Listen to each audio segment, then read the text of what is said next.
Welcome back to your Feel Good Breakfast Show. Expresso here on S3. Open up to health chats. Now we're continuing a health discussion on the COVID-19 vaccine.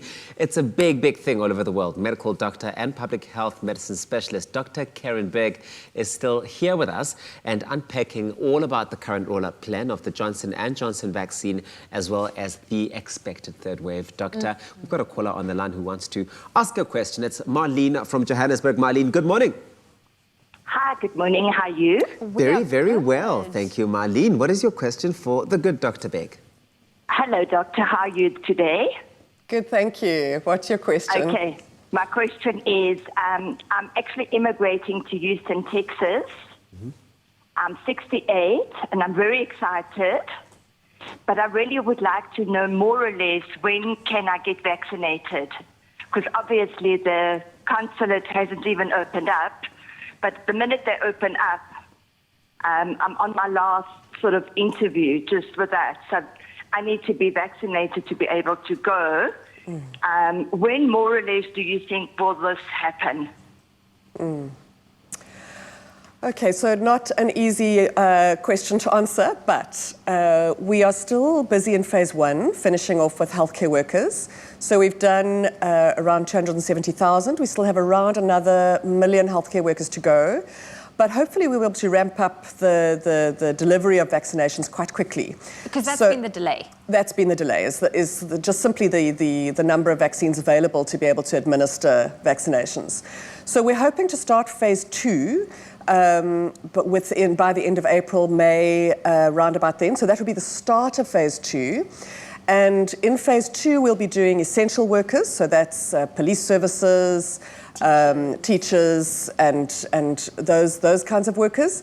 And then all of those over 60, and all of those with comorbidity, and all of those in congregate settings. So in other words, all of those that are at high risk of severe disease should they contract COVID. So you would fit into that, into the category of phase 2, but exactly when you would be within phase 2 would be tricky.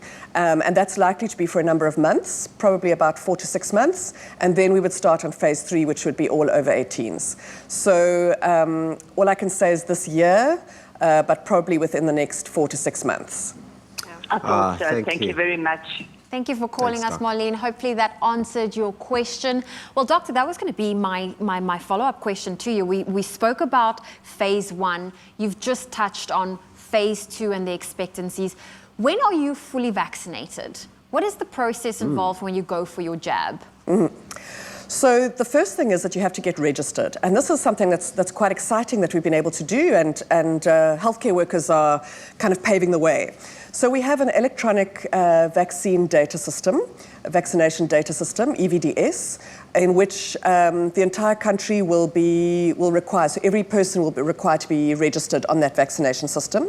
And the Department of Health has a mechanism for those who don't have access to devices or to network facilities to be able to register. You register with your ID number or your passport number. So I just want to clarify that it's not limited to citizens only. Okay. This is health for all. Right. This is everybody. Everybody has opportunity to be vaccinated. And so in a sense, it's a kind of a front runner for NHI, which is actually really exciting. This is a kind of a trial run of health for all.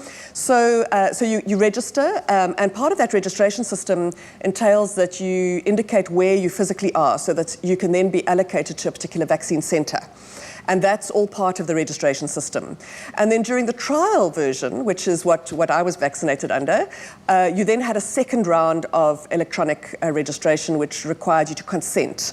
And so that consent process was on the Sisonke because we were doing the Sisonke protocol. And so we vaccinated there.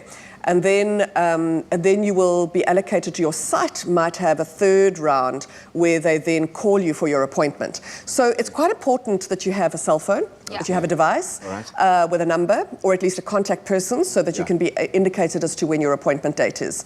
And then you arrive, paperless, your ID, your voucher number, you walk in, all paperless, you've given your consent, you get checked against the system that you are registered, that your voucher number's there, and it's really easy.